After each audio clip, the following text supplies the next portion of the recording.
Welcome to the Floyd Memorial Library podcast, where we sit down with the people who give shape, texture, and voice to life on the North Fork of Long Island. Some are rooted here by generations, others arrived by chance or choice, but all carry with them a piece of the story. We talk about what's changing, what's worth holding on to, and the currents of history, both quiet and loud, that run through this place. I'm your host, Christopher Bianchi. For episode 130, we sit down with Kim Tetrault, the community aquaculture specialist and founder of the SPAT program at Cornell Cooperative Extension. He begins by reflecting on his family background and the influence it had on his values and lifelong connection to the natural world. He shares his journey from studying marine biology to launching the SPAT program, Suffolk Project for Aquatic Training, through Cornell Cooperative Extension. Through SPAT, Kim has helped hundreds of Long Islanders raise oysters and take part in the restoration of local waterways. We talk about ecology, importance of shellfish, the evolution of community aquaculture on the East End, and his passion for music and the North Fork as a whole. So I hope you enjoy episode 130 with Kim Tetrault. This episode was recorded April 3rd, 2025. Thank you so much for coming on the Floyd Memorial Library podcast today. I'm really looking forward to talking to you. Thanks for having me. I've been in this town for a long time, and Floyd is just a gorgeous spot. So yes, thank you. Good. And so now, just to start off in the beginning, could you give us a little introduction about yourself, where you were born and raised? Oh, well, okay. So, we were talking a little bit about that before. My family, I have a very interesting upbringing in that my father was from Montreal. So he was a Canuck, a Quebecois. His first language was French. He was a beatnik. He studied philosophy at McGill. He drove a Vincent Black Shadow motorcycle around Montreal. He was the youngest of 13 of a very Catholic family, or whatever it was. His father was a country doctor. And my mother was from New Haven area, Italian raised, and ended up being at Yale very early, before there were women at Yale, for architecture. So my parents met. My dad, being the beatnik he was, took a sea trip from Montreal down the inland waterway to Florida on a homemade sloop, and with a buddy of his who actually is a whole other story, Hugh Millet from the grandson of Sir John Everett Millet, the Pre-Raphaelite painter. And so he was he was knighted. So the Millets had some royalty in them and was well connected in London. And my dad and this fellow sailed down the inland waterway. And when they got to Florida, they bought a 60-foot staysail schooner because Hugh had gotten his inheritance. And they went sailing the Caribbean for 3 years and ended up in Venezuela, where my mom was visiting her brother, also an architect, working for a Venezuelan architecture firm. They met at a party. They hit it off. They got married. They had 3 kids. I was born in Venezuela.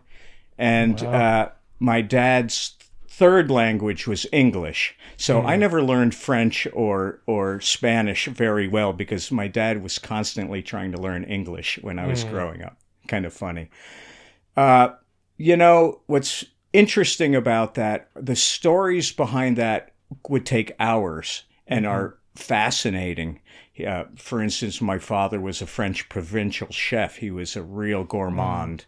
My mother worked with Louis Kahn at Yale. And so there's massive pedigree going on. And growing up, I knew I was American. I had a dual passport until I was 18. I had a Venezuelan passport. I had an American passport. Went to visit Venezuela a bunch of times. This was, I was born in 1960. So if you went to Venezuela in 1970, it was a pretty amazing place to go to. Now everyone says, oh, Venezuela. Oh, yeah, including me. I mean, I haven't been back in many, many years and don't agree with all the stuff that's gone down there. But in any case, what's interesting about all the stories is that the stories fueled me so much as a kid. Like my dad is a pirate down in the Caribbean on a big. It was a Burgess schooner, absolutely gorgeous wooden schooner. That was when they got into Venezuela. They decided to go into the harbor. They drew 13 feet and they never dredged the port. And to make a long story short, somebody stole the boat during the revolution there. And Hugh and my dad lost any money there was and were just having a great time in Venezuela, but on the wrong side of it. And so he moved his family back to New Haven when I was quite young. And I grew up in just idyllic situations with no money, but living like my parents did very, very, very well for themselves with what they had. And they instilled, my mother was from the Depression era. She was a real, and my dad was just, he was a very committed fellow. So I got a good work ethic from them. And I got these sense, I always wanted to know what it was like to go out sailing. So by the time I got older, I really wanted to sail too. That brings me, there's just so many things going on. But I grew up in Connecticut. I ended up starting to play music a lot in high school with jazz guys and with really great musicians when I was young. So I played bass. It was easy for me to pick it up. And so I was in a band. We were in a band called the Nuclear Hillbillies, right in high school, and we were doing covers of like John McLaughlin and Mahavishnu Orchestra and Frank Zappa, and we weren't doing rock and we could rock out, but we were doing really eclectic stuff for our age, and that never left me. I'm lucky. I'm playing in 3 bands right now at 65. I never gave it up, and that part of it was very special to me. So I was doing that, and I took a gap year between high school and college, and I worked at Yale. My mom was working at Yale. She was the head of engineering at Yale. Kind of nice position for her. And so nepotism, I guess. I worked there for 11 months. The deal with Yale was you worked for a year. If you were working a year, you got 11 months and then a month paid vacation. And so after 11 months, I took my month vacation. I went to England to see the Millets, to meet my dad's friend, son.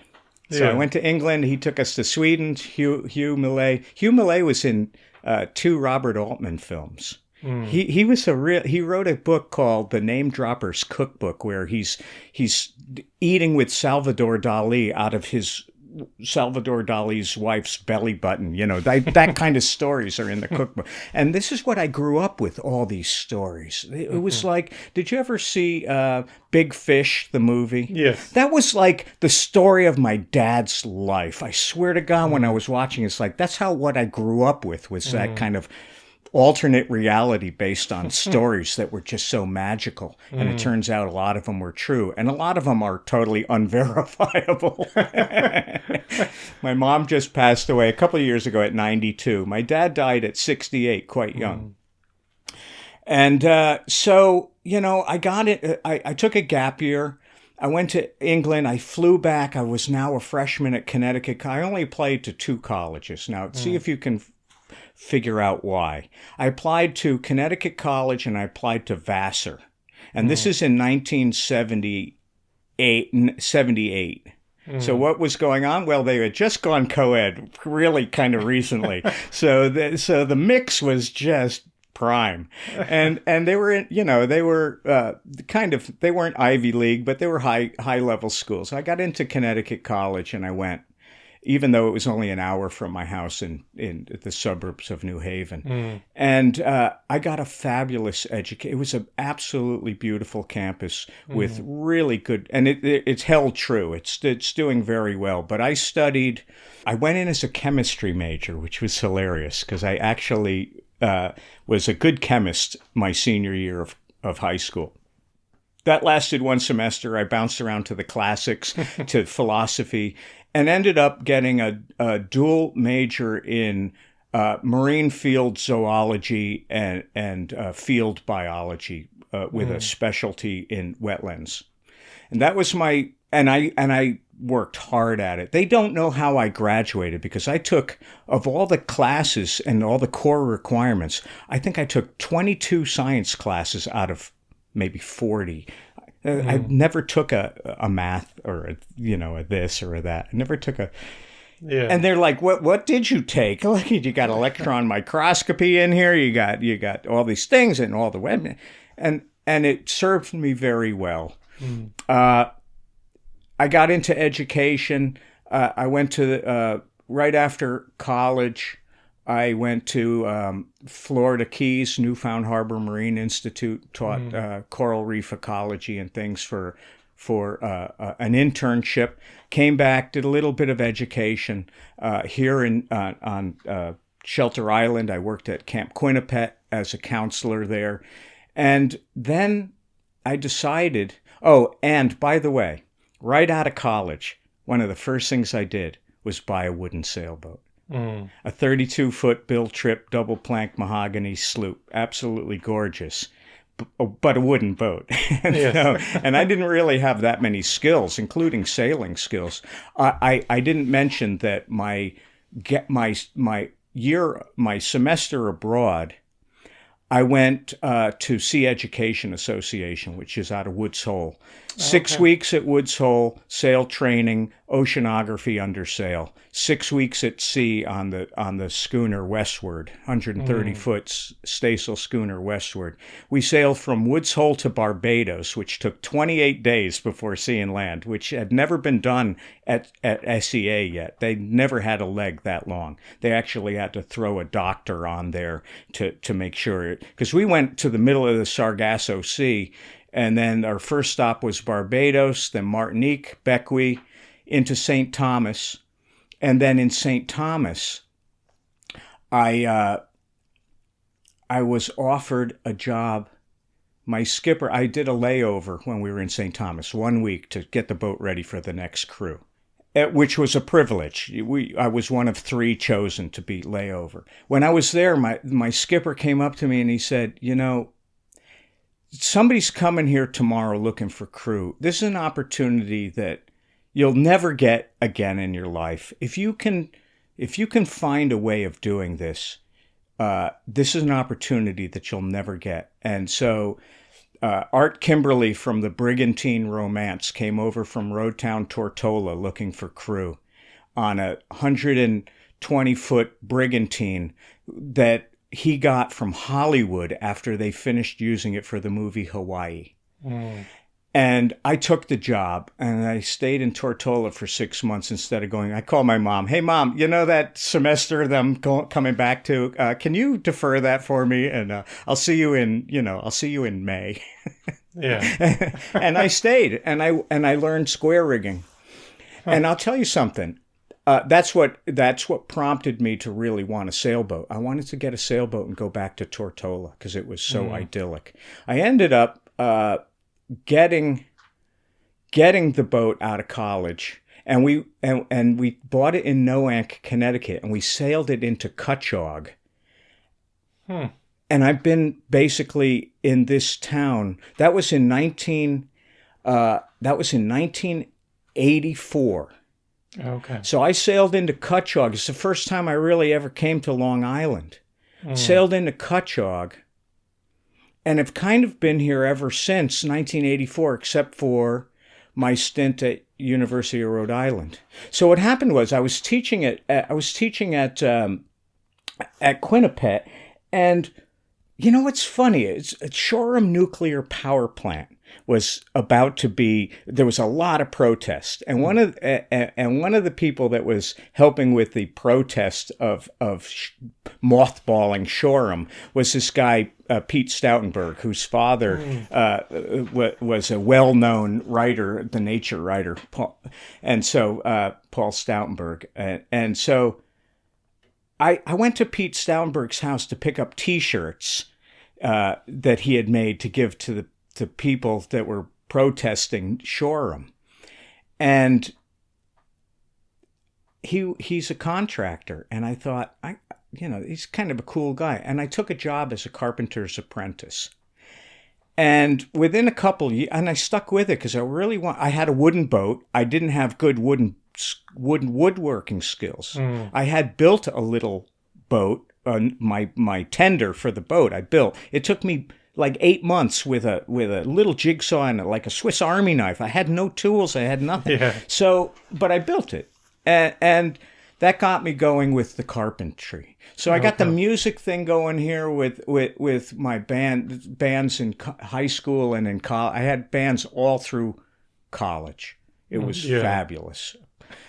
And the carpentry came in. My son right now, who's 33 in San Francisco, is a carpenter's apprentice right now. And I'm very proud of him because he's done a lot of things, but now he's feeling it. He's feeling the need to put some new stuff in the toolbox because he looks at me. He's also a musician. He's a great keyboard player. So I try to instill I never forced anything on my boys. I got 2 boys, but their love of music and their love of creativity is astounding.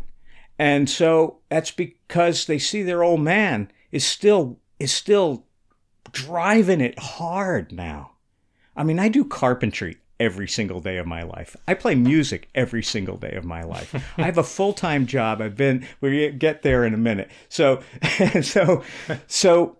I did the square rigging. I came back, I graduated.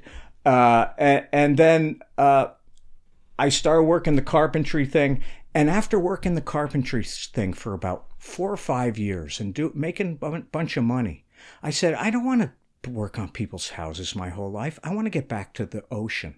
I want to remember my oceanography and my marine roots. So I looked into grad schools, and I ended up going to Rhode Island. And I do things in a very, very strange way. So I went over to Rhode Island.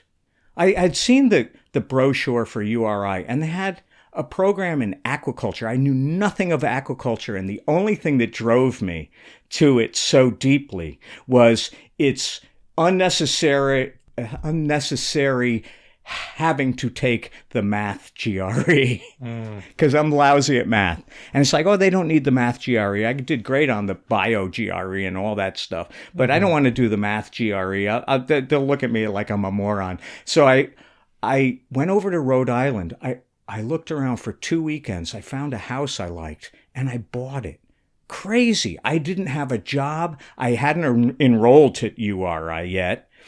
I bought a house in Rhode Island in 2 weeks, and it was a beautiful house on like 3 acres, and it was at the time it was $180,000, which was a lot of money. And I moved my family to Rhode Island, and the first day I was in Rhode Island, my next door neighbor was looking for a carpenter.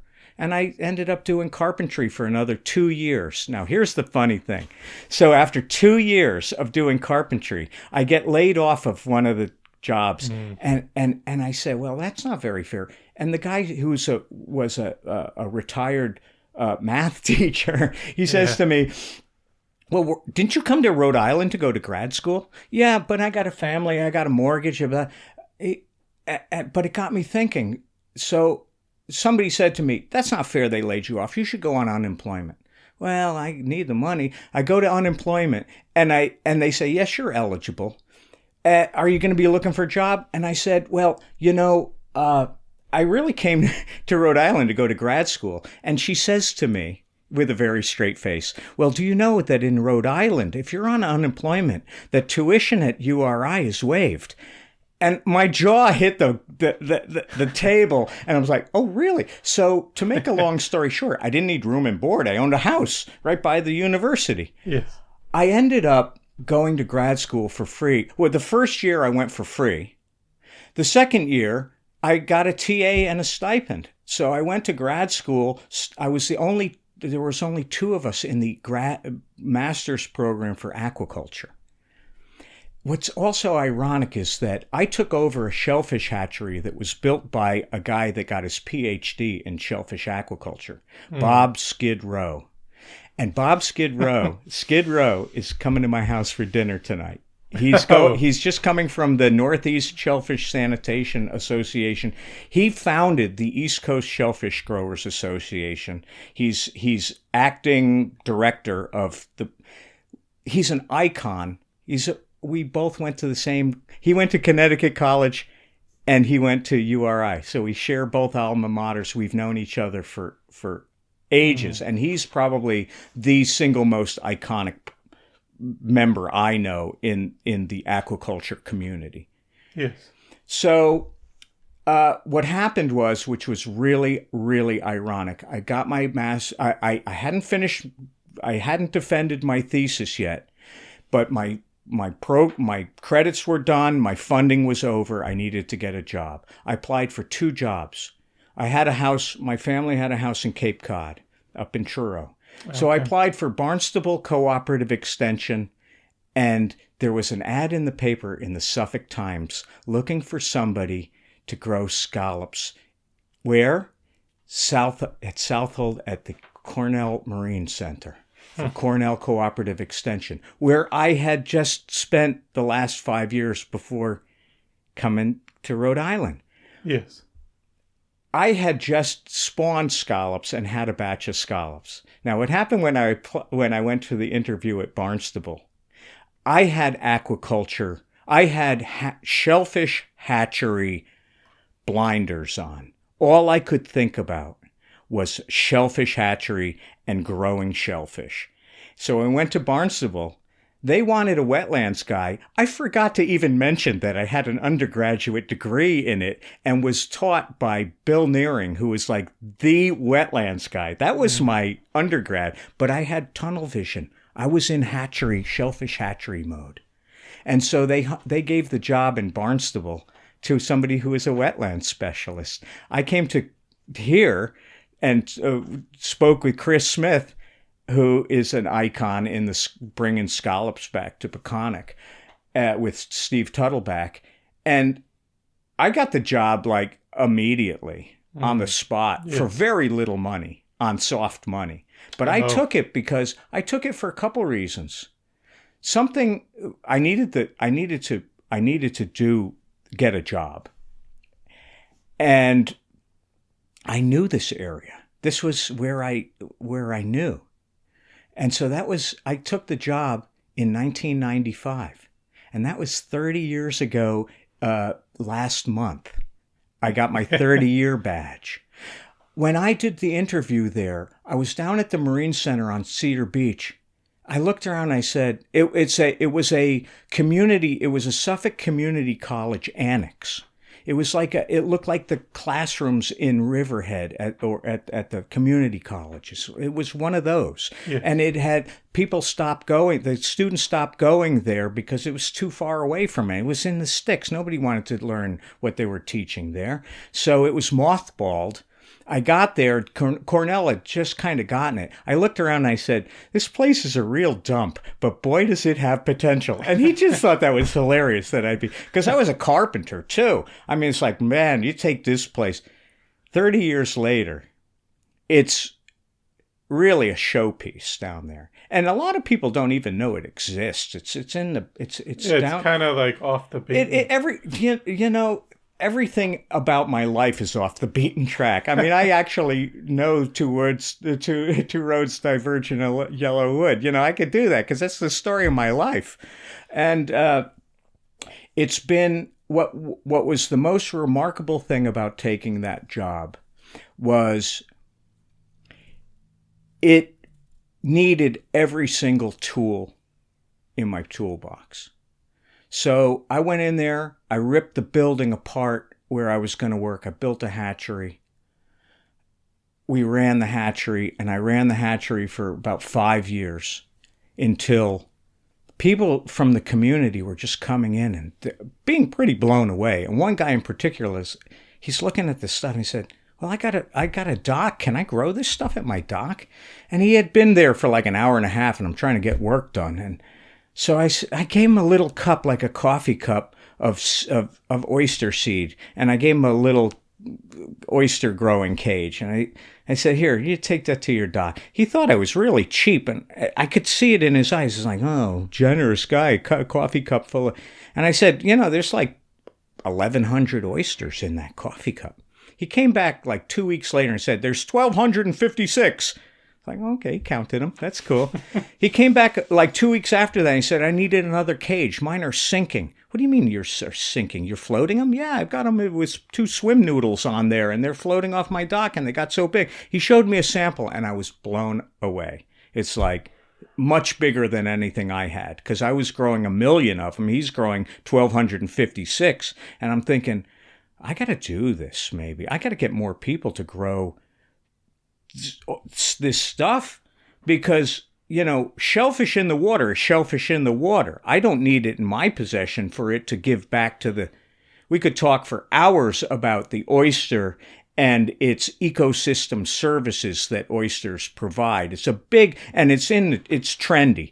Everybody, you see it in the literature all the time. We're doing this maybe because of that, because oysters filter the water, they clean the water, they provide habitat, they're storm buffer. That goes on and on and on. You can go on and on and on about oysters. They really are quite magical. But what's the most magical thing about them to me is that I can take 30 oysters.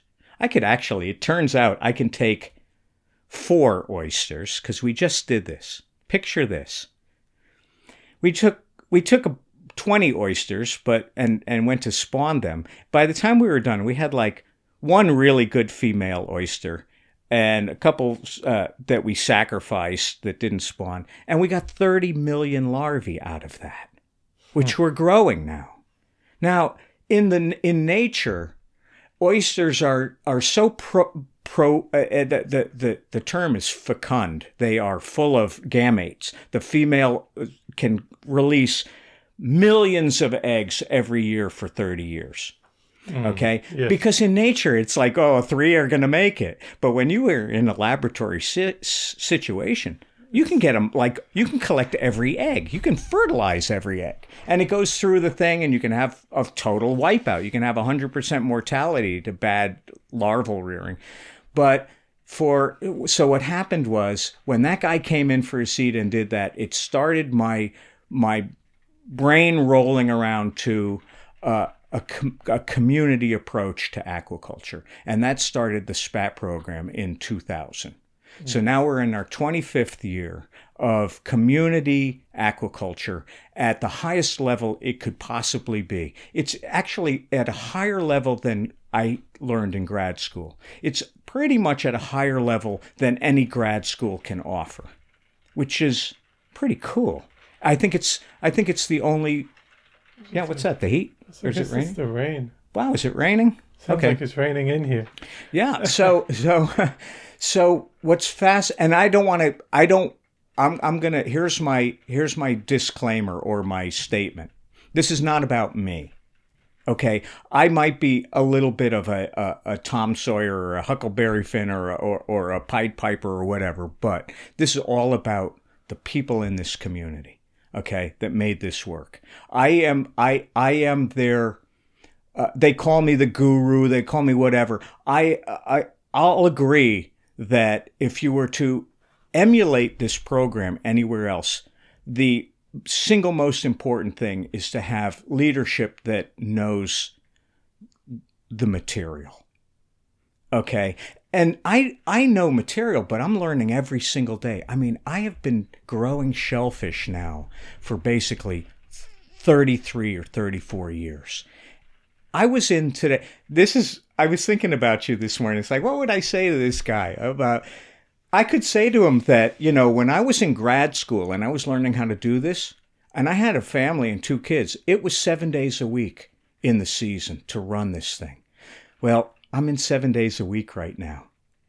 I've been going in 7 days a week because we're in this really interesting crunch that's happening right now and it's it didn't happen to me last year that I had to go in 7 days a week to oversee what's going on, because we're at such a high level that we're at our little community thing that we're doing is at capacity right now, and we won't stop. We're just fanatics.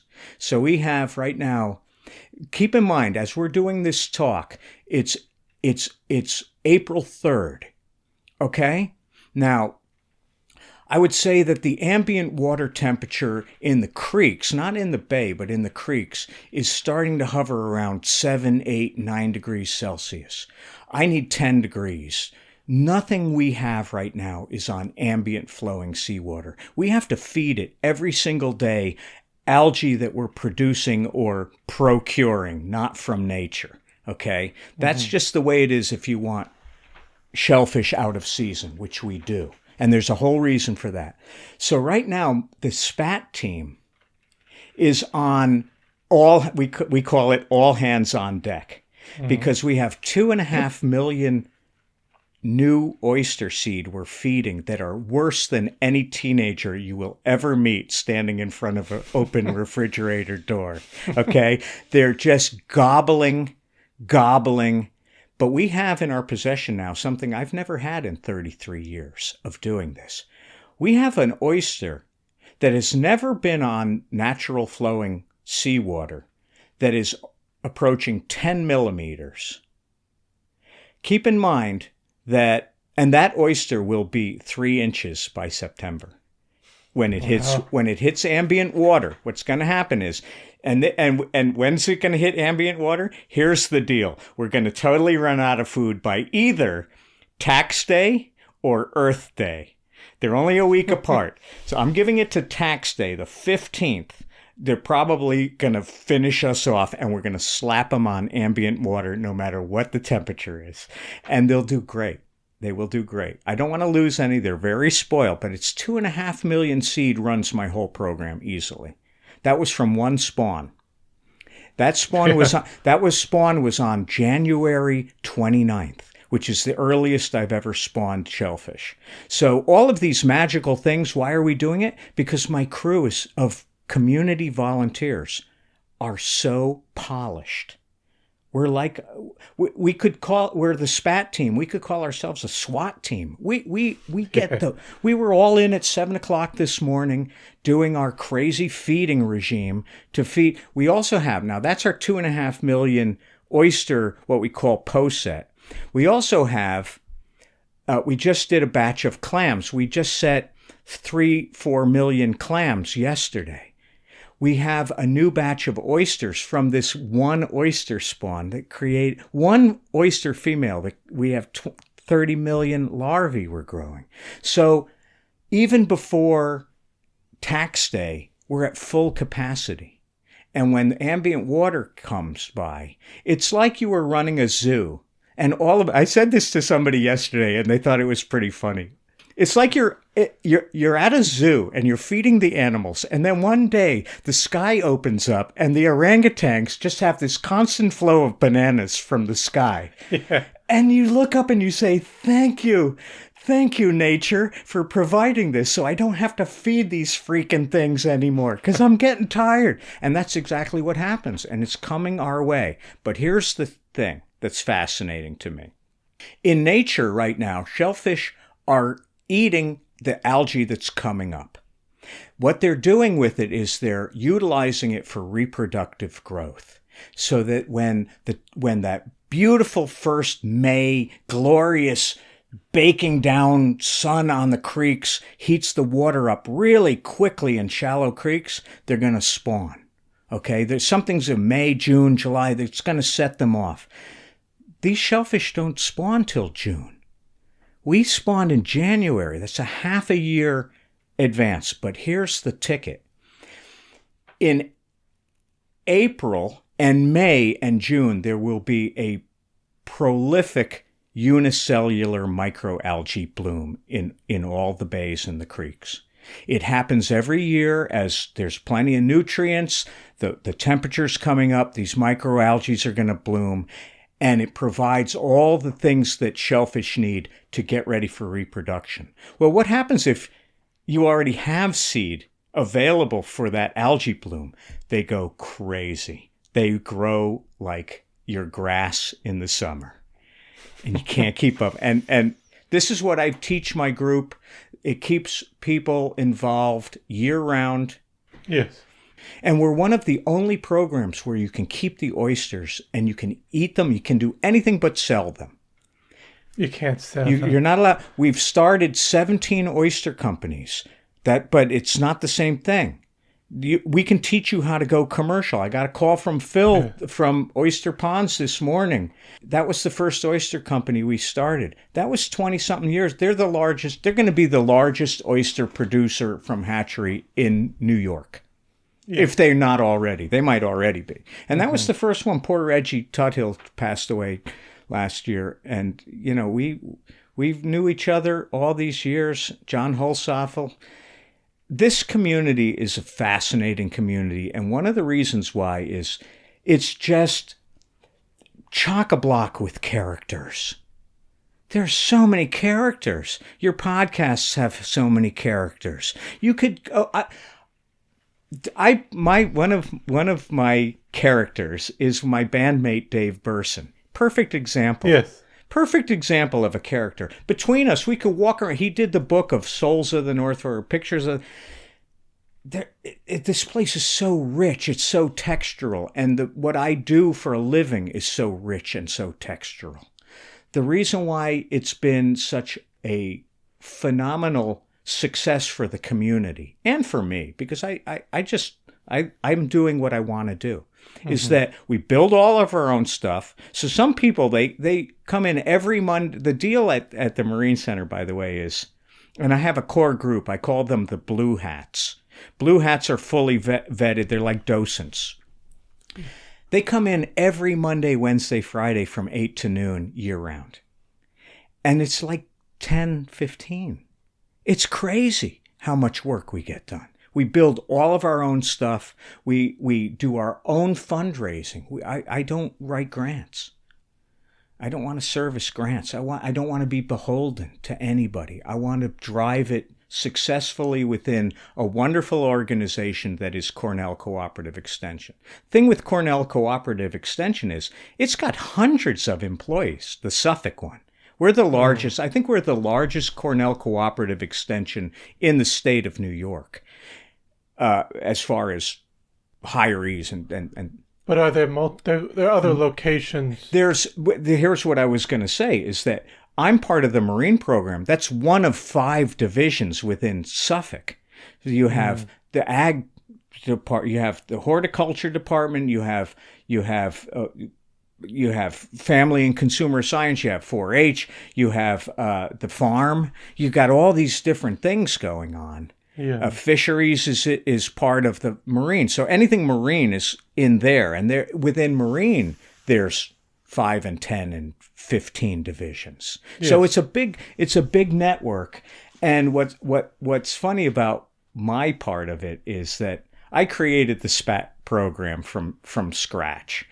It caught on for various reasons, but the reason why it caught on is because no matter what you want to learn, there's kind of a thing for it. We take everybody's expertise and that's what's, to me, that is, I'm living a very interesting thing in this time. And I have to say, I don't talk politics. I haven't listened to any news. I haven't talked politics since Election Day, and for my own reasons that I won't get into. But the simple fact is, we live in a great, great place. There's a lot of people that want to preserve the integrity of this very special place we live in. And what I do for a living is critical to all of it. Historically, I mean, this was an oyster capital of the freaking world in 1900. I had a question. Yes, more go so for it. With the history of oystering out here and just even some of the changes from when it started. Oh, it's fascinating. So here's what was going on. So this was never really an oyster place. Okay, there were oysters and people, and they're baymen, and they're doing this stuff. But the real history of Greenport and oysters was aquaculture. At the turn of the century, 1900, how was it aquaculture? They were bringing the seed from prolific oyster seed beds on barges, barging them up to Greenport and all the Peconic Bay, dumping them overboard, and harvesting them when they were edible size. It was aquaculture. They were seeding this whole place, and it worked great because, as you see, the prolific seed beds can't grow the amount of seed that's there. So transporting them out was a brilliant way of growing beautiful oysters. And the water here was nice and saline. It was good. They learned some lessons, like don't chop up the sea stars and jump them overboard because they multiply. They are completely regenerative around the central ring. So you chop a sea star like a pizza, you get 8 new sea stars. As long as there's a bit of the central ring, it'll totally regenerate. So the sea star was a major predator out here. What changed was, to tell you the truth, what's changed in everything of our culture is what's called mechanical efficiency. Mechanical inefficiency, if we would just leave it alone and get what you can with a set of tongs, you'd never run out of oysters. But when you get a mechanical dredge that can really, at this point, we could take everything out of we could filter all of the water on this planet if we wanted to with machinery and take it all away. We're trying not to do that. We're trying to be sustainable. Maybe we couldn't, but let's just put it this way. When the industrial age started to take its toll on the things that are kind of essential for shellfish, water quality and pollutants might be the demise of the shellfish, or might just be the demise of the people eating them. So it goes a couple ways there. But keep in mind that oysters are what are called epifaunal. They're above the substrate. Clams are infaunal. They're in the substrate. If you have a big storm and it covers the substrate, oysters are going to die. They can't feed unless they are above the substrate. They don't have a siphon to stick out of the substrate. They use their gills to filter the water, so they have to have at least some of it exposed to the water. And so when you start building, like, I always think of Manhattan. Manhattan was a huge oyster reef. Little yes. Oyster Island and Big Oyster Island. Liberty Island and Ellis Island now.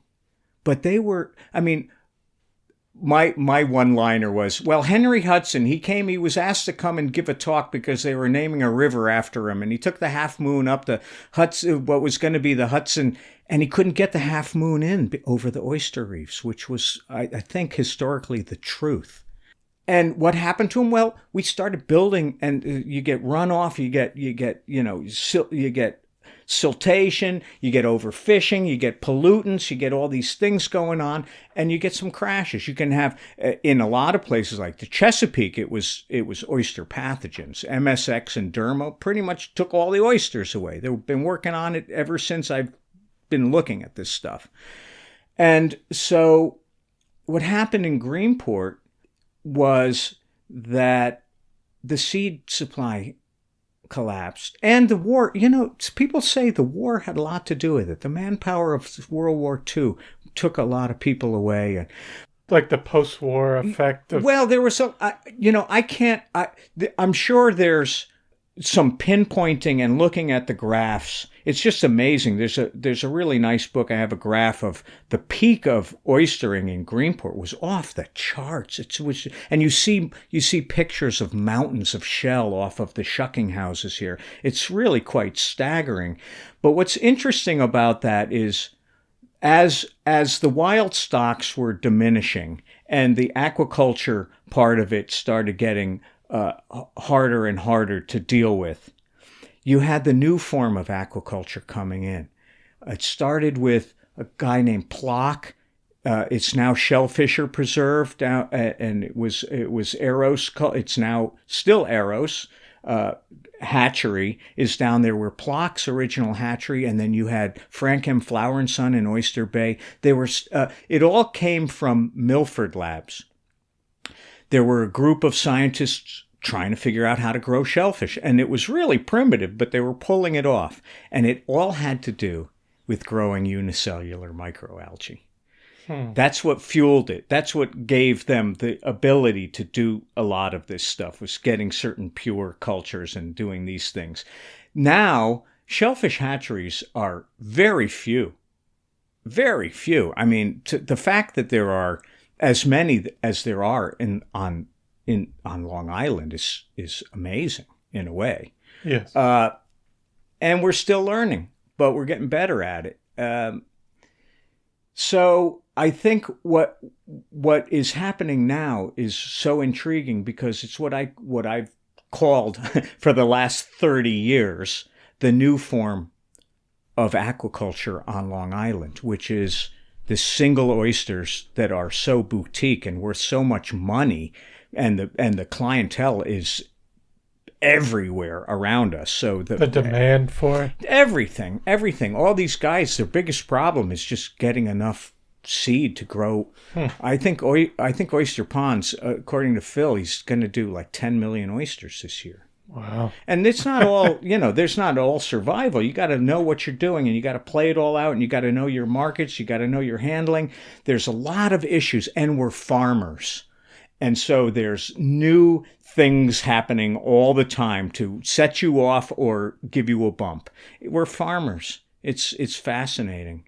And you can't do it everywhere. Again, when I always go back to this place because, as you go, I never realized, let's say you call up, you say, well, I've got a dock and it's in Greenport. Can I grow off of my dock? Well, I have to look it up because we have to see if the water is certified.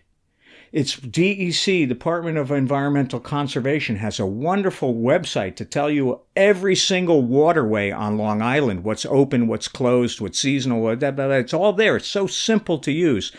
But what I never realized is once you get past like West Hampton Beach, almost everything is closed. It's uncertified. You go into the city, there's nothing. That you can do right now. And the catch-22, the quintessential catch-22 of my existence is that oysters will filter the water and purify the water, but you can't put them in polluted water because they pose a poaching hazard. If you were to have these oysters in uncertified water and somebody went and harvested them and sold them on the sly without a digger's tag, and something was wrong with the uncertified water, like human waste going into it with somebody with hepatitis, somebody's going to get hepatitis. And so the DEC is on top of all of that stuff. But it's a catch-22 because you can't put edible shellfish in polluted water. And it makes perfect sense. But it really is hard to explain to people, no, you can't be in the SPAT program because your water's not certified. Well, I don't want to eat it. I know you don't want to eat it, but somebody might. Someone might try to. And that's fair. So we happen to live in a place where a lot of water is certified. So we could open up this program to people, and it's not like, no, you don't. It's like the Sneetches on the beach. No, you don't get it. You don't have a star on your belly. No, and it works fine. It works fine. We got a lot of people growing. I'm not here to promote the program because I really, people say, oh, you should get even my executive director. Oh, we want to bottle you. No, you don't want to, don't let the genie out. Don't do it. I helped Barley Dunn is at East Hampton Shellfish Hatchery. And, it's at East Hampton that's they pay for that, for seed for and he said he wanted to start a program like SPAT. And I said to him, Barley, don't do it. You don't know what you're at. You don't know it. There's some differences. See, I was allowed to do it full time. I could drop what I was doing and concentrate on doing this full time. What a gift. Barley didn't get that. He still has to run the hatchery. That's his full-time job. He can't pass that off. So he found out, and he's becoming a victim of his own success because people love to do this stuff. I was saying we have a new couple that are coming in every Monday, Wednesday, Friday. Here they are, the two of them. They're knocking it back. And I said to him, yesterday, you could go out today to any of your friends, say, you know what I did today? I put my hands on 2 million oysters, literally, today. I handled 2 million oysters today. How many people do you know that you could say did that too, ever in their life? And it's like, yeah, well, you could say that about walking a tightrope too across the Grand Canyon. Yeah, I know, but we're making this available to people. It's not like, oh, I learned how to juggle swords today. No, this is something that is teachable and is fascinating, and you can be a part of it if you want to learn how to do it, because it's primordial to me. I mean, this helps me to put my perspective on the planet. When I was at Connecticut College, I studied under Bill Nearing. Bill Nearing had a undergraduate degree you could get in human ecology. Now, as far as I'm concerned, that should be a prerequisite for everybody on this planet to take at least one class in human ecology. What does it mean? Well, it means, how are we supposed to understand our place on this planet? At least some of the principles of how it works. And I live by that as best I can. Not to perfection. I buy stuff in plastic. I use a car. I'm not a purist. I'm not zero impact man, who I know, by the way. I know him. That's Colin. Colin, zero impact man. And he's even said, after he did nothing for a year with a kid, that's not the way I want to live. I just want to prove the point that we can get a better perspective of how we're supposed to understand ourselves and our place on this planet. Even a little bit would help for everybody. And so I do my part. I don't claim to be a polished ecologist that does everything by the book, but I do care, and I do my best. Yes. And I try to share that so that I instill in others that understanding that it's just, you got to give back. And I would say that almost everybody in my program understands that they're giving back, and it feels good. It doesn't feel good because it's alleviating you from guilt. It feels good because you're learning and you're curious and you're pertinent. That's the goal. That's my goal. When I'm asked the reason I stopped writing grants is because they wanted to know, how many shellfish do you grow? How many gallons of water do you clean? How many things do you do? How many acres did you restore? That's not my metric. My metric is, how many people had an awesome day and learned amazingly cool stuff to them that they never thought that they'd see. That's my metric. And it doesn't matter how many people it is a year, what age it is tenacious. And I just go with it. And I don't brag about it because I don't need to brag about it. My group can brag about it because they're part of it and it's working. And that, if it's vibrant, it's meaningful, and it's fun, and it keeps people healthy, that's my metric. Yeah. And will always be my metric. Yes. Going back a bit, you said you came over, was it in 1985? When you came over to Cutchogue? Yeah, I sailed the boat over to Cutchogue from Noank in 1984. 1984. Yeah, I graduated college in 1983. We bought the boat before going to Florida, came back from Florida, put the boat in the water, sailed to Cutchogue. We were on our way to Tortola. And we got as far as Cutchogue and never left. I haven't been to Tortola back since. I'm gonna go. I'm gonna go again one day. Well, I'm curious, when you first initially got here, what you thought of the North Fork area, even just in general, and even it's changed. It's such a good question, and there's a part of it that you're going to really, really relate to if you know the history of this place. Okay, so when I came in, it was beautiful.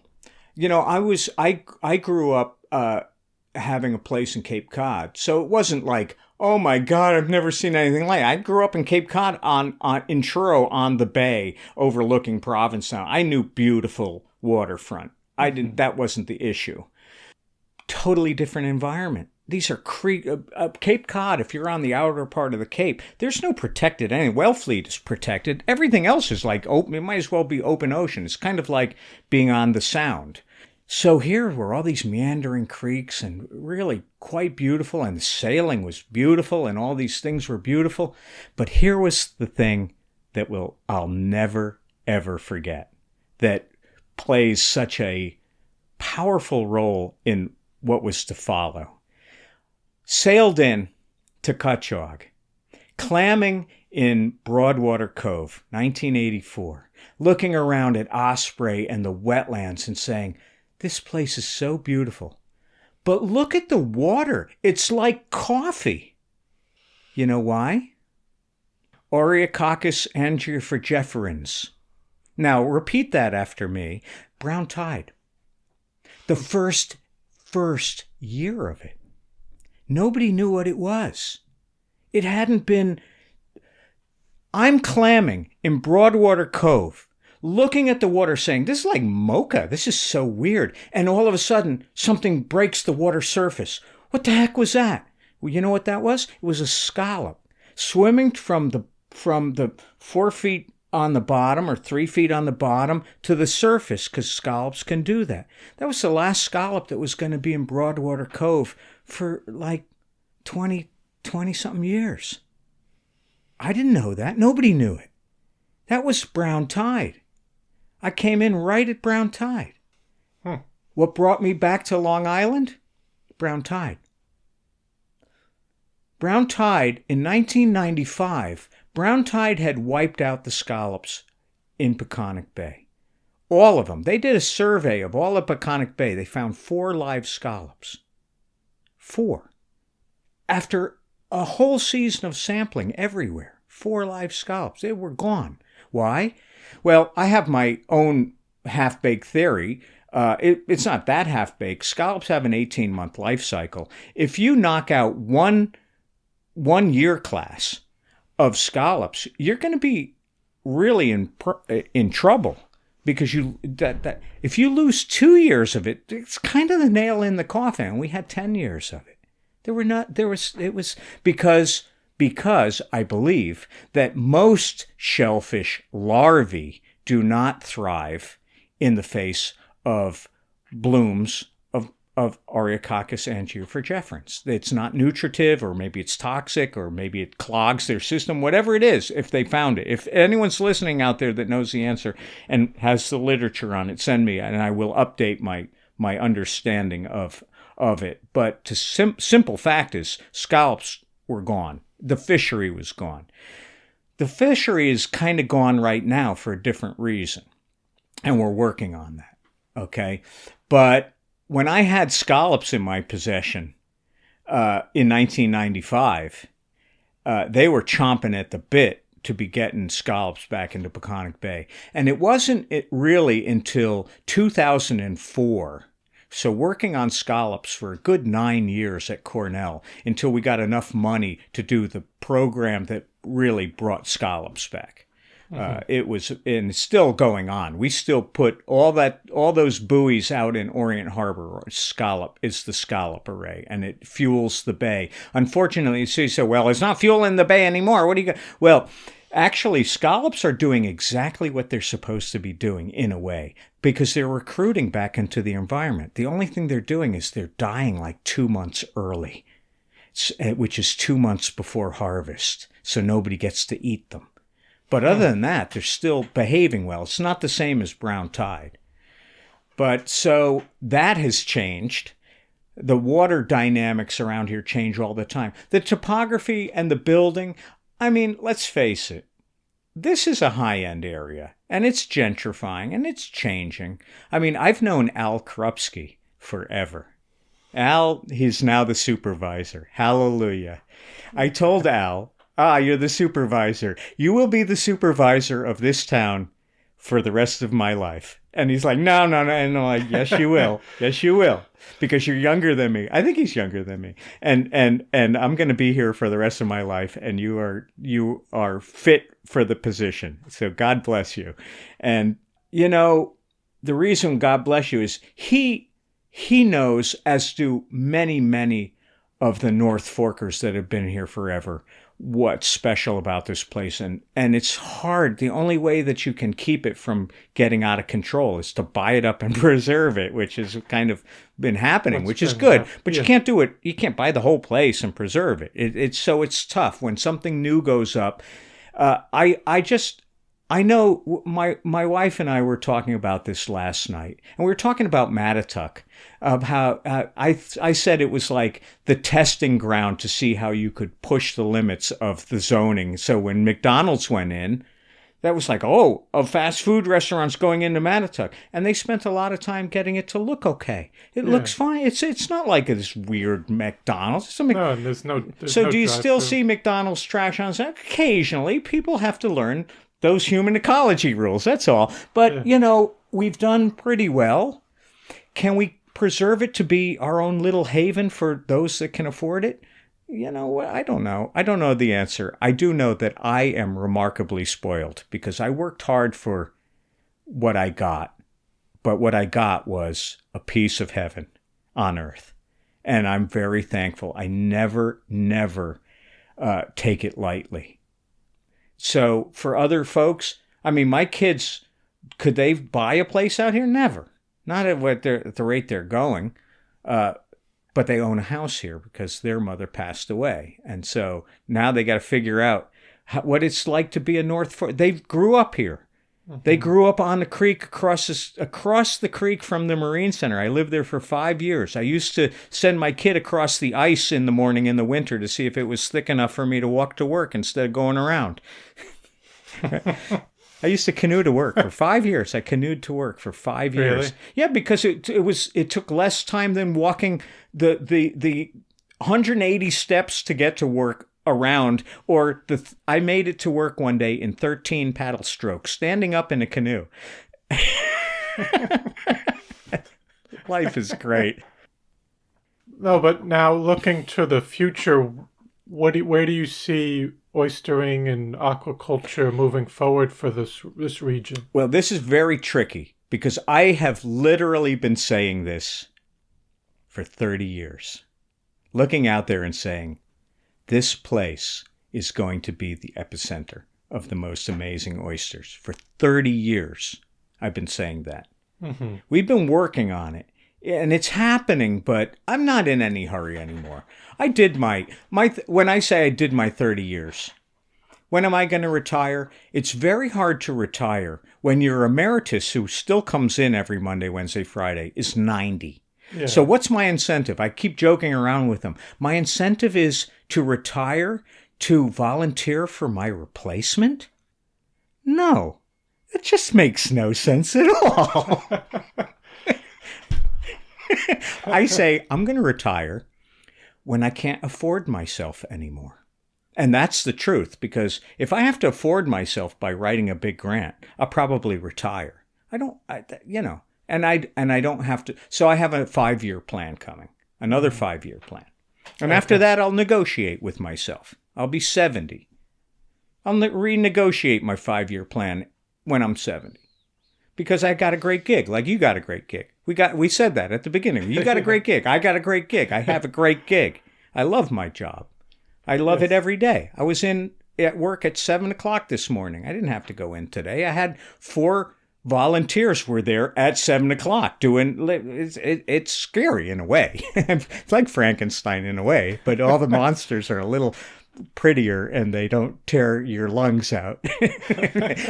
So here, so my vision has always been the same, unfortunately, for 30 years, which is to preserve the marine history of this place as best I can in all ways, whether it be in sailcraft, in shellfish, in the farms, in all these things. The vineyards. I mean, I played in every vineyard with the bands. We've done oyster events. We're bringing oysters into. What we're trying to do is this, and it's coming along. It's taken a long time. For instance, I'll give you a perfect example of how long things take. In Southampton, I think it was, I'm going to say 27 years ago, they did a study to see if it was feasible to do aquaculture in town water. And they found it to be very feasible. Fast forward to the present. Last year or the year before, they enacted that into law in Southampton. Well, I was at that meeting and I said, well, it took a while, but we're right behind you. If you need anything from us, we will help you along with this. It still isn't happening yet, but all of the pieces are in place to now look at, for instance, utilizing very valuable town waters for growing shellfish, which will indeed clean the waters, provide habitat, do stock enhancement through their own spawning, provide a food source, and provide jobs, and provide all the things that follow. So that could happen, but I thought that was going to happen 30 years ago. Now, and we've been saying this all along.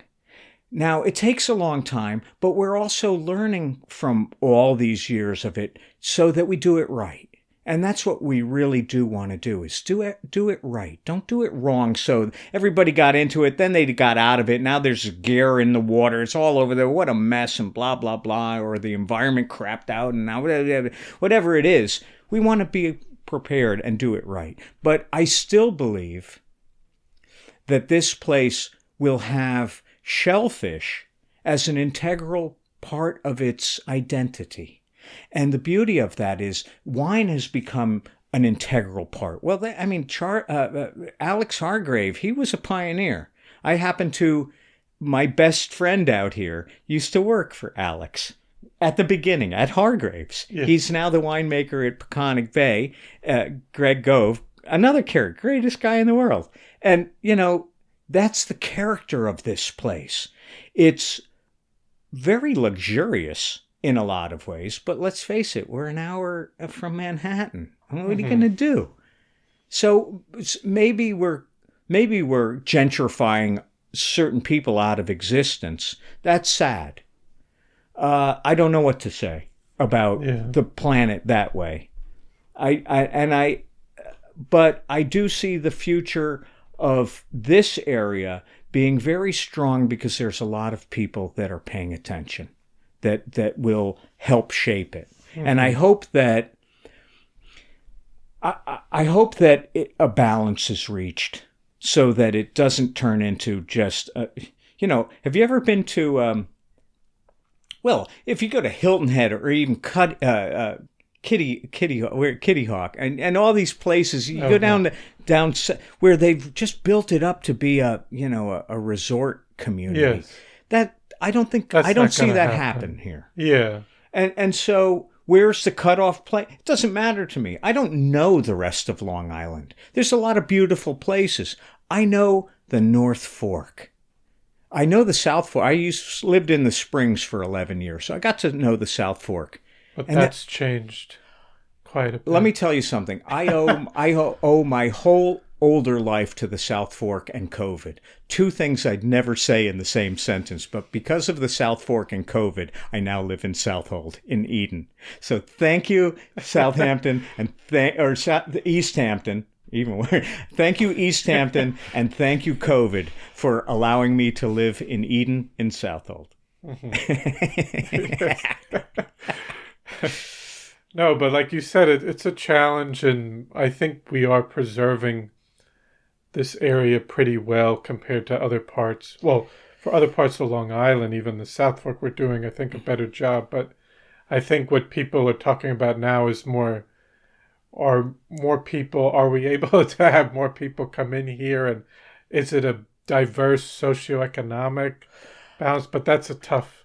Well, what's interesting about that is where are we building? What kind of potentials are we building there? And I don't think we can, because I don't think anyone can afford to live here. That's the. Yeah. I mean, when rents are $2,400 for something that's like what you pay in the city. I don't know anymore, but Yeah. it's not what. When I moved out here, my rent was $400 a month.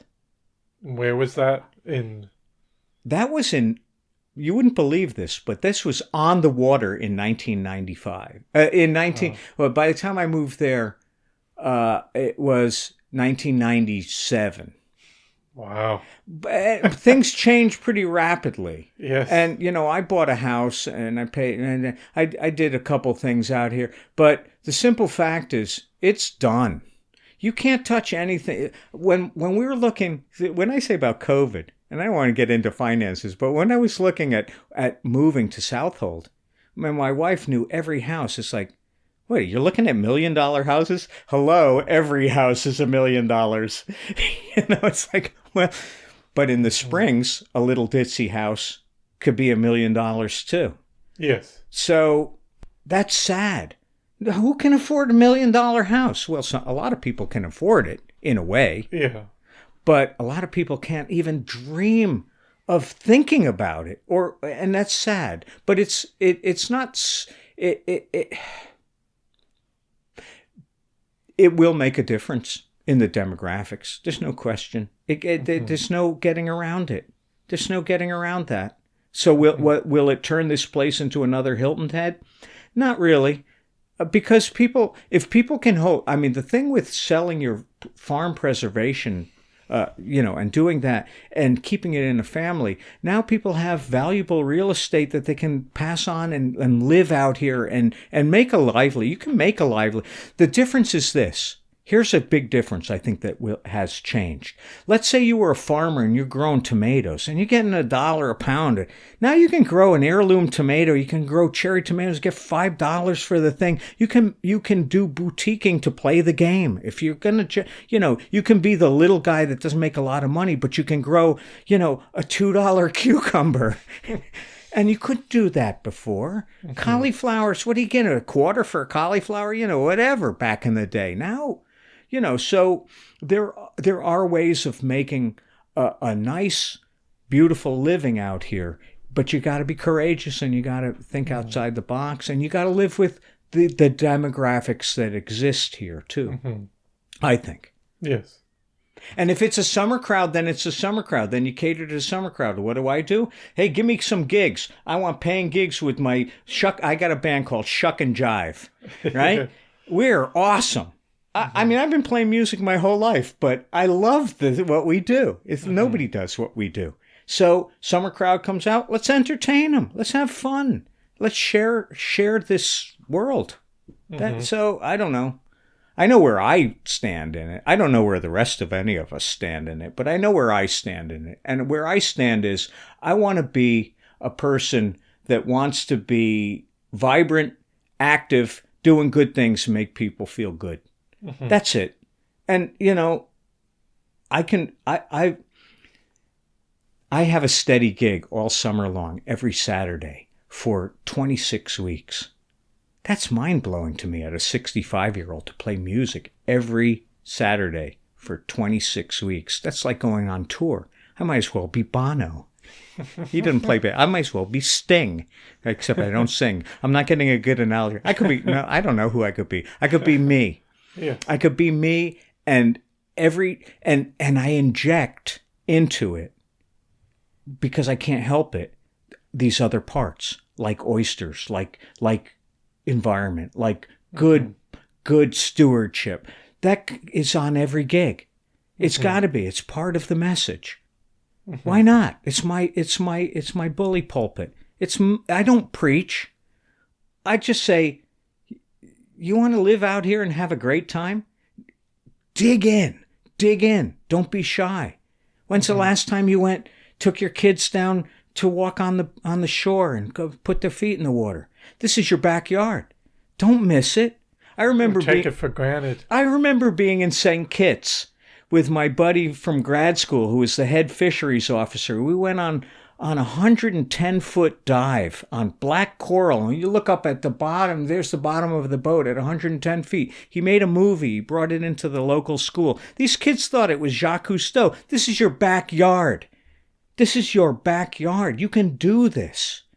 But you got to know it's there. And a lot of parents don't tell their kids what's out there. They don't want, the thing with phones and things. And my kids didn't have a computer. They didn't have television. What did I get them? They didn't have toys. Whoa, what a mean dad. No, they had musical instruments from the day they were born. They were given stuff to bang on and stuff to clink on and stuff to do. and they had books and they read, and libraries were so integral to my kids' lives that to this day, libraries are essential and books and reading are essential because we didn't have TV. We read books to get to sleep. Mm-hmm. And, if you give a kid a TV and a computer and a phone when they're 5, they're gonna miss a lot of stuff, real stuff. Yes. They can eat up the virtual stuff. I don't want virtual. I want real. I want my hands. Look at my hands. I scrubbed these hands today. Look at them. They're like wearing gloves. They've been like that since the square rigging days when I wore my hands to gloves on Manila. Mm-hmm. That when people shake my hand, they're like, "What do you do for a living?" I say, "I live. I use my hands. They're going to crumple. They got arthritis and cripple and all this stuff, and I use them like vice grips every day." That's proof that I'm rigging out the sponge every day. It's all of it. It's all of it. And you don't have to do that. Nobody has to do it. You make your choices what you want to. I made my choice. I'm going to be a crazy son of a gun. I'm going to rip it up. And I'm going to try to do it in a fun way that people want to. Here's the thing that's happened with SPAT and with what I do. People get a whiff and then they want a part of it. What do they want a part of? They want a part of heaven on earth. But they also want a part of weird, eccentric, cool, vibey, whatever it is. Somebody catches a whiff. It's like, well, I just want to learn how to shuck an oyster. Whatever it is, you get a whiff, now you want more. And here's what, if you were to ask me the question, what do you think is the single most important thing that's kept your program alive? It's consistency, follow through. It's providing an opportunity. It's momentum. You never let the momentum fade. If the momentum fades, then everything goes away. Everybody wants to keep moving. We're like sharks. We got to keep moving. And it's like Woody Allen would say to something that died. It's like, I think what we have here is a dead shark. It is a dead shark. I don't want a dead shark. I want to keep moving. So I would say you must never say to anybody that comes in, "No, we have nothing for you to do today." Well, find something. There's got to be something, and there always is. That's 25 years of doing that.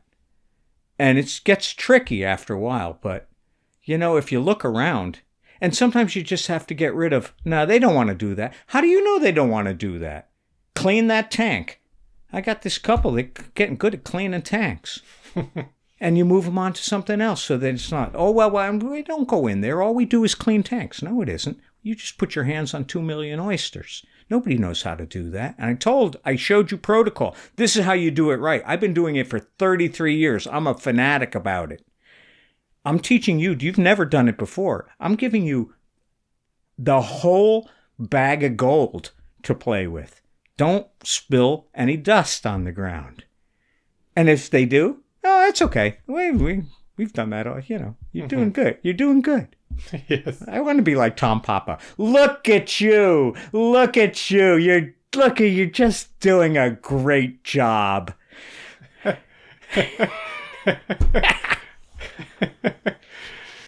It's because I'm practicing for the day that somebody at Netflix calls me for a stand-up special. I'm just practicing my one-liners to see if I could get up there and actually pull it off, but also give you some information to make you say, what was he talking about? About oysters. I mean, I've never eaten an oyster. You know, the first time I ever ate an oyster, I was walking down my beach in Truro with a friend of mine. He was the violist of the Nuclear Hillbillies. We looked down at the ground, and he picks up an oyster and he says, what is this thing? I guess that's an oyster. Can you eat it? And we smashed it on a rock and we ate it. It was hilarious. That was in high school. I hadn't eaten it. Oh, no. I'll tell you a funny thing about my dad. My dad was a French provincial chef. He cooked all the meals in the house. My wife, my mother was working at Yale. And he was a great cook. He'd cook au vin. He'd make a coquille Saint-Jacques. He made all the one thing he made that I could not eat was the thing he made with oysters. And the reason why, they were canned oysters.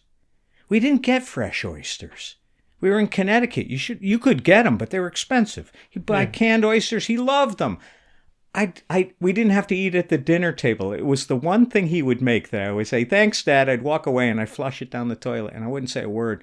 I just couldn't eat it. They were like army green little weird things out of the can. And to me, they tasted vile. And so I didn't eat oysters. Now I know where to get the best oysters. I'm having them tonight. I grew them. They're like 5-6 years old. They're about the size of, not your feet. They're pretty big, though. They're for a stew. I can have oysters. People come, they say, can I get a couple dozen oysters? What size you want? What do you mean? What do you want? You want half shell? You want them for the grill? You want to make a stew? I can have them every size. Mm-hmm. And, we do this program not to eat oysters. We do it to be vibrant human beings. Plain and simple. Mm-hmm. The oyster, if you eat it, that's the gravy. That's the gravy. Yeah. That's your little perk at the end of it. That's the least of the perks. Yes. We documented that. Our second year of SPAT, we did a questionnaire.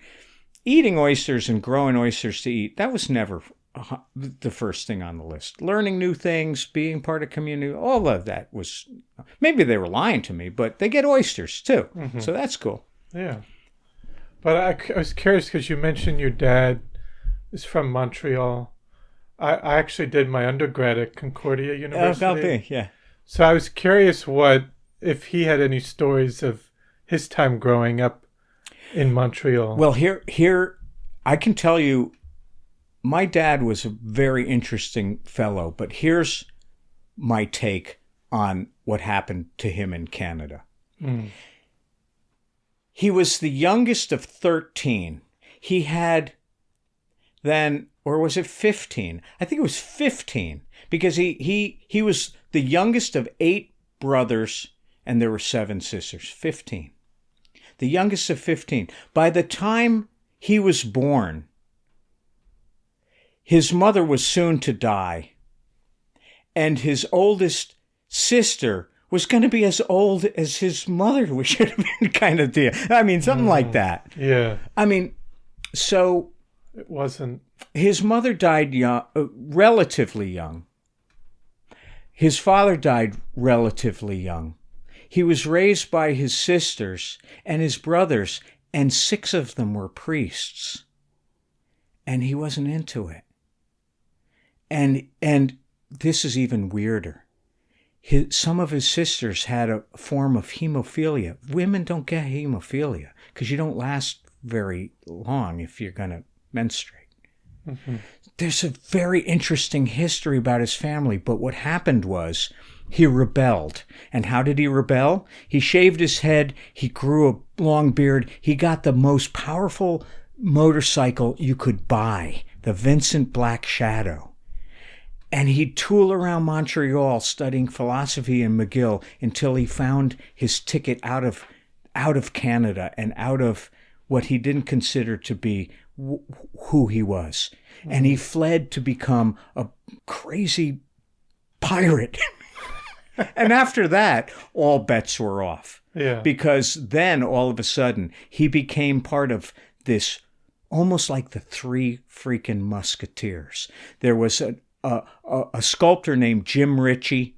There was Hugh Millay that did all the movies and did all the he was in the Dogs of War. He was in McCabe and Mrs. Miller with Warren Beatty. I mean, he was in that. He was the tall trapper guy. Because he was 6'7.5". He was a giant. And he was with my dad, and the three of them would go rip up the bars. And they were like, you didn't mess with these guys. You know what? I emulated my dad in so many ways growing up. When I was in Tortola on a square rigger, having lifted 2,000 pounds of iron every morning, we were pretty built. I would scamper up 100-foot foremast to furl the royal every day. We were pretty built. We'd go into Road Town. We'd go to the Bitter End Yacht Club, where all these guys were like, "Yeah, listen, that's my brigantine out there in the harbor." It's like, oh, you have a brigantine? Does it have a fully 3-part foremast with futtocks? What? You don't have a brigantine, dude. You got, at best, a topsail schooner. So keep your mouth shut and buy me another drink. You know, we could do that. Nobody would mess with us. Yeah. We were big, ugly dudes from the real brigantine out in the harbor. Oh, we're the marineros from the romance.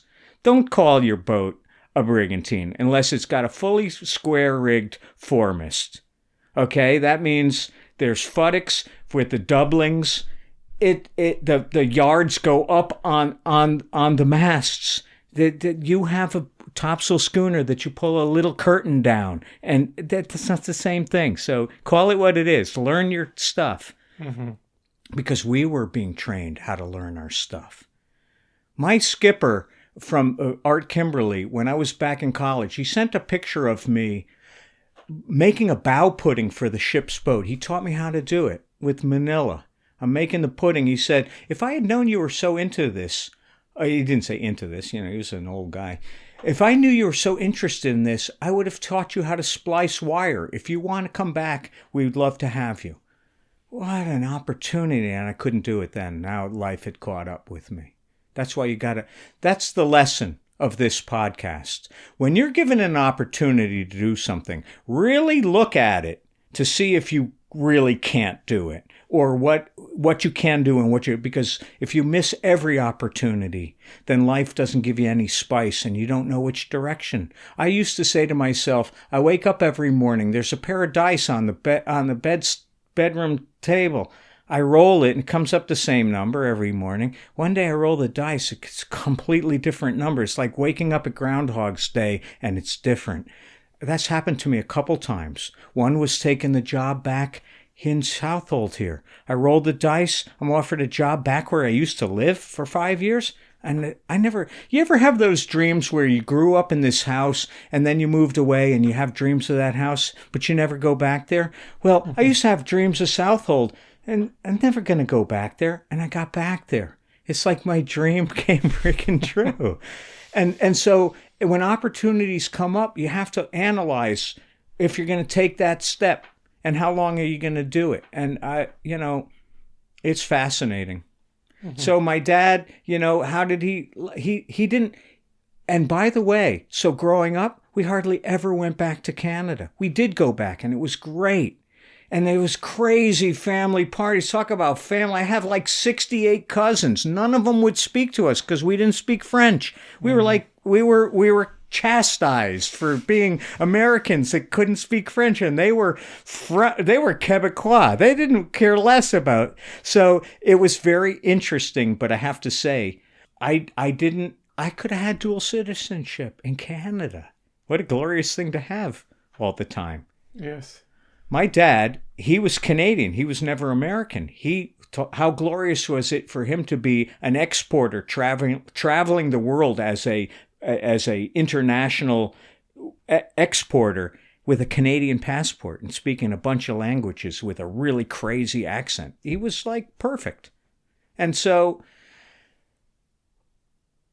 the other lesson of this podcast is use your strengths to your advantage and be the best person you can be, because there's something in every person that is important. Mm-hmm. And I know it. And I know everybody that comes to join that, no matter what politics or race or belief or whatever, they put it all aside and they do their best part for the picture. And what's the picture? It's this community and this town and where we live. Mm-hmm. That's what it is. It's that simple. It doesn't sound that complex. And it's not that easy. Mm-hmm. It's really a dance. Yes. We're dancing. Every day we're dancing. Are we good dancers? We start out lousy. We stomp on each other's feet constantly. And as we dance more, we get more creative and we become flamenco after a while. I mean, we can do this. We can do this. Yes. I want to do it. I don't know how much longer. See, when it comes to my whole psyche, I emulated my dad, but he said something when he was like my age right now. He said, "Hey, I want to kick the bucket when I'm 70. I don't want to be attached to instruments, blah, blah, blah, blah." And he died at 68. And so he looked down from his Canadian heaven and saying, "I said 70, goddammit!" Because that's exactly what he would have said. Yeah.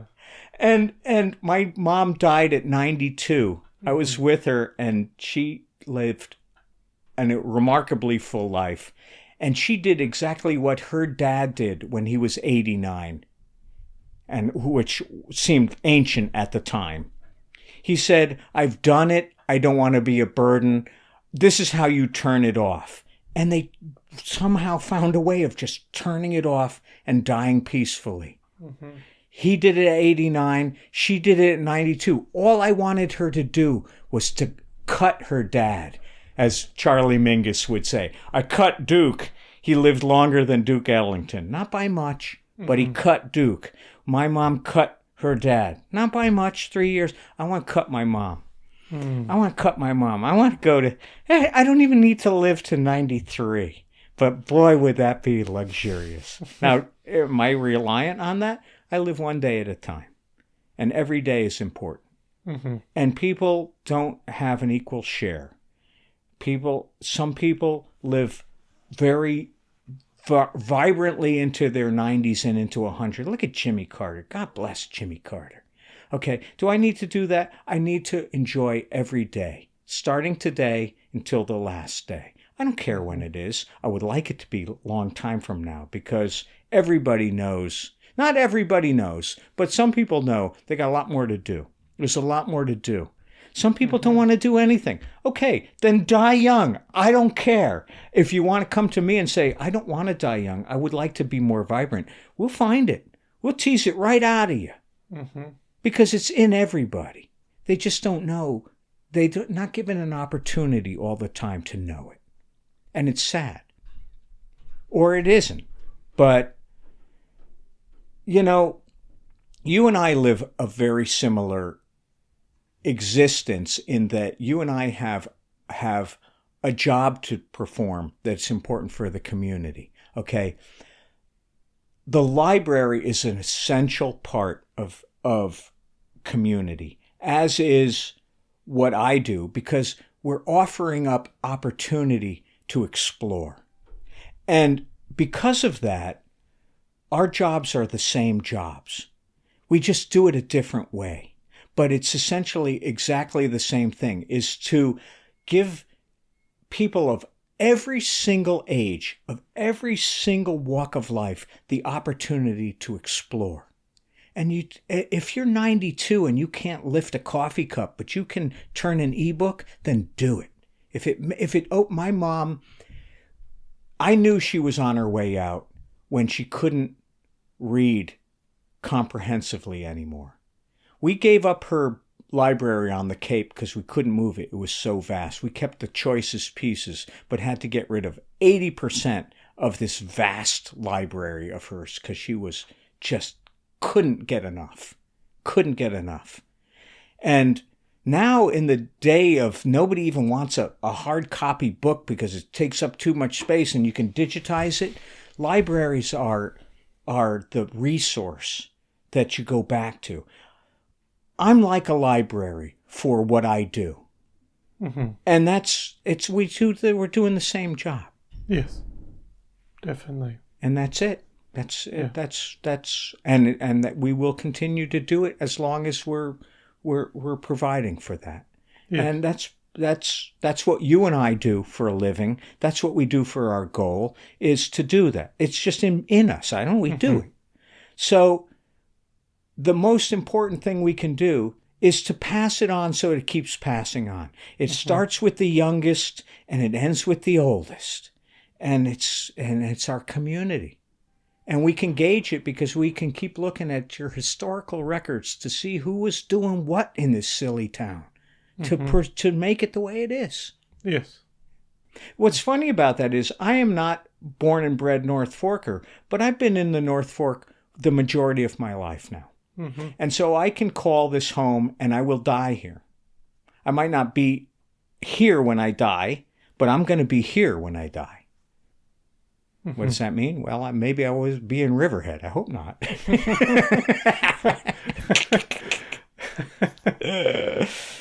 But I wanted to just ask about, because we talked about your dad a bit, but just your mom.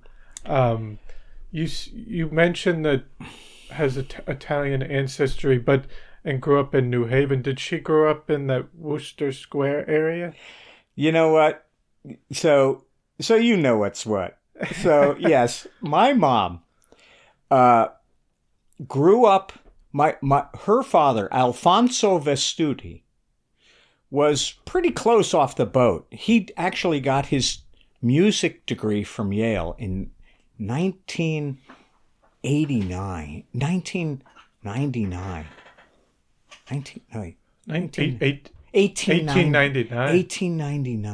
Wow. I think was his class ring. Okay. He got his teaching degree in music. He was a composer of classical music, and he got his music degree from Yale. And my mom her mother was this like Renaissance woman. She was still a homemaker, Italian homemaker, cooking all of them, doing addition, and was brilliant. She was brilliant. She could write all the little things would win you a free toaster. She'd get, any of these things. And she died of cancer very young. And my mom had such good, intelligent genes that she was asked to go to Yale. And went to Yale and got a Yale architecture degree, because her brother got a Yale architecture degree. And she was a brilliant, brilliant woman. She was, and she was so progressive. And when she met my dad, she was so progressive and a virgin. My dad and my mom, that was the only person she was ever with her whole life, was my dad. Yeah. And she was just such a remarkably hardworking, because she had my grandfather. So here's the crazy story. Okay, so my grandfather outlived his first wife. He married this automaton of a Italian housewife that drove my mother crazy, because all she could do was cook and clean. She had nothing. Her brain was Italian housewife brain. That's as far as it ever went. Okay. And when he outlived her, he remarried his third wife, my father's secretary, who was not young, sexy secretary, but had been my father's secretary for like 20 years. And he married her. And so my grandfather at 80 did a couple things. He married my father's secretary, and he started a company called USA 65. And what that was a company that found 65-year-old retirees and older, found menial work for them to do, and put them to work. So stuffing little packages, and they'd stuff packages, and they'd get the contract, and they'd stuff packages, and they'd serve coffee, and they'd get together. And he said to me, the key to life is never stop working. And I thought, man, oh man, are you you're like a robot. And I became my grandfather. I became the robot of my grandfather, because not only do I keep working, but I put all those retirees to work again. Except I don't pay them. They pay me. It's a membership, dues paying. They pay me to work. So, and not only do I teach people how to paint the fence, but I charge them to paint the fence. Now, so my mother learned those crazy work ethics from her, and she never gave up. She retired from Yale at 65.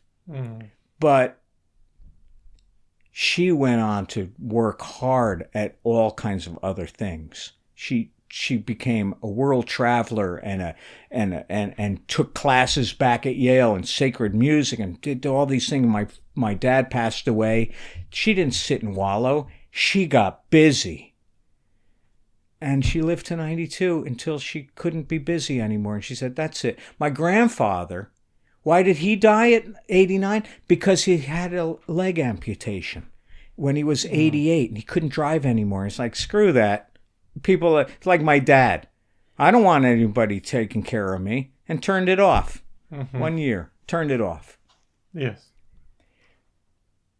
He didn't have to. We could have kept him going to 92, but so my mom was a remarkable woman. My dad was a remarkable man. My grandfather is the only grandparent I knew. I didn't know my parents' grandparents. I didn't know my grandmother. I had one grandfather and my two parents. And the trio of them had a lot of good chops when it came to human ecology and spirituality and all the things that we need in a really weird way, though.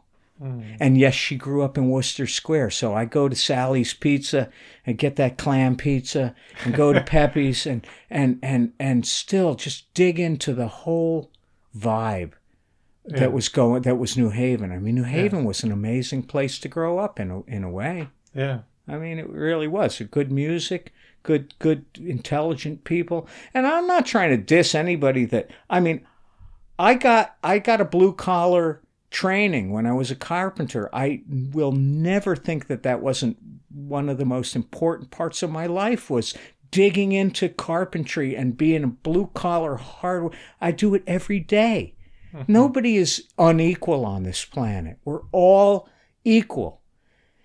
But a lot of people don't really want to wring life out. So, I'm not saying we're all equal. We're not. Try to keep up with me. I don't care who you are. Keep up with me. Why?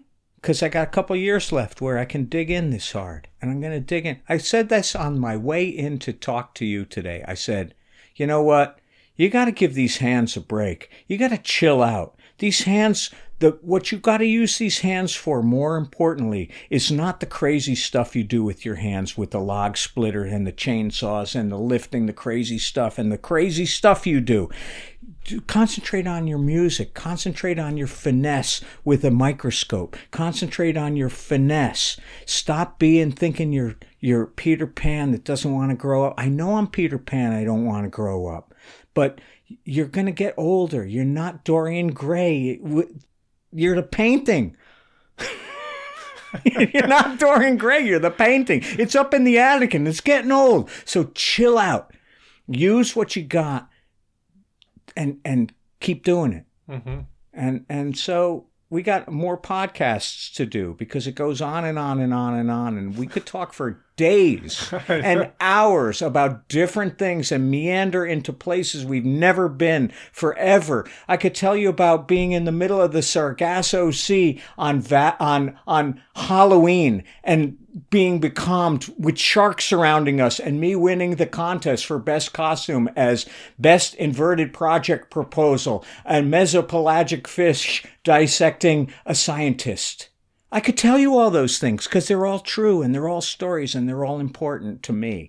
I don't know if they're important to anybody else, but they're funny as all get out sometimes. Yeah. And they're intriguing and they make you want to dig into things. Sargasso Sea, what's a sargassum fish? What is it? What is this mat of things? What is it? What is the Azores? What is the Bermuda Triangle? What is any of this stuff? Dig into it in real time, not in a little movie or a little thing. Real time. Real time. Absolutely. Yeah. Hey, anything you need from me, give me a call. Well, I'll call you back in. But no, but I want to thank you so much for taking the time to come on the podcast and share your story and your time out here and all the wonderful work you're doing for the community and the aquatic system out here.